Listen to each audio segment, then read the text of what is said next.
In the heart of Eurasia lies a region of immense natural wealth and strategic importance. This is Siberia, a land that has long been coveted by many but held firmly in the grip of Russia. Yet, across the border, another power is rising, casting its eyes northward. The roots of this ambition stretch back to the mid-19th century, when the Qing dynasty ceded vast territories to Russia under the Treaty of Aigun in 1858 and the Treaty of Peking in 1860. These treaties remain a sore point for some Chinese nationalists who dream of reclaiming these lands. The memory of lost territories lingers in the Chinese historical consciousness, a symbol of national humiliation and a source of enduring grievance.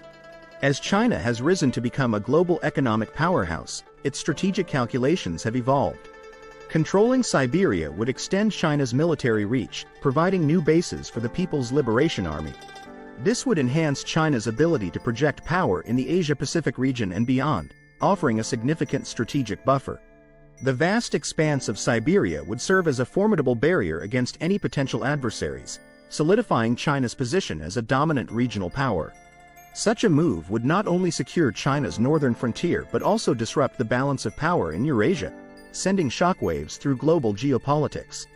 Siberia is also a treasure trove of natural resources. Its vast reserves of oil, gas, minerals, and timber are crucial for fueling China's burgeoning economy.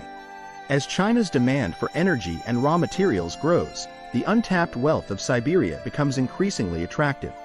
Access to these resources would provide China with the means to sustain its rapid economic growth and reduce its dependence on imports from volatile regions. Additionally, the region's agricultural potential could help address China's food security concerns, making annexation an attractive proposition. With its fertile lands, Siberia could become a new breadbasket, feeding China's massive population and ensuring stability. Northeastern China is densely populated, while the Russian Far East remains sparsely inhabited. This demographic disparity presents an opportunity for China to alleviate some of its population pressures by encouraging migration to these less populated areas.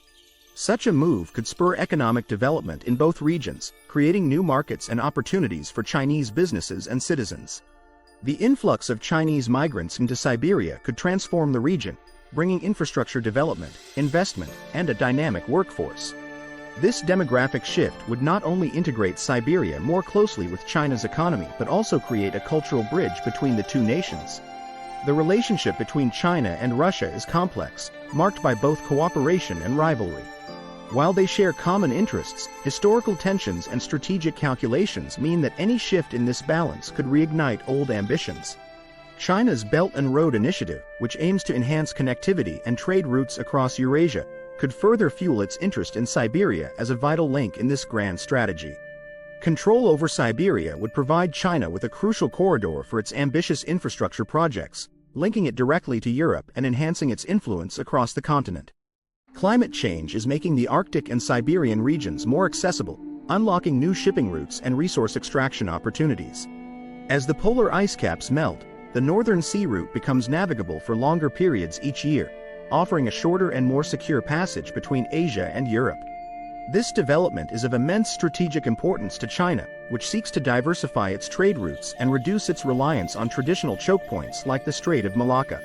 Technological advancements are further enhancing the feasibility of exploiting these remote areas. As the ice melts and new pathways open, Siberia's strategic and economic value increases, making it an even more attractive target for China. But what if China were to act on these ambitions? Such a move would undoubtedly trigger a global response. The international community, too, would be forced to take sides, leading to a potential flashpoint in global geopolitics. The consequences of such a conflict could be far-reaching, reshaping the geopolitical landscape in unpredictable ways. A military confrontation in Siberia could escalate into a broader regional or even global conflict, involving other major powers with vested interests in the region. As China continues to rise, its ambitions may extend far beyond its current borders.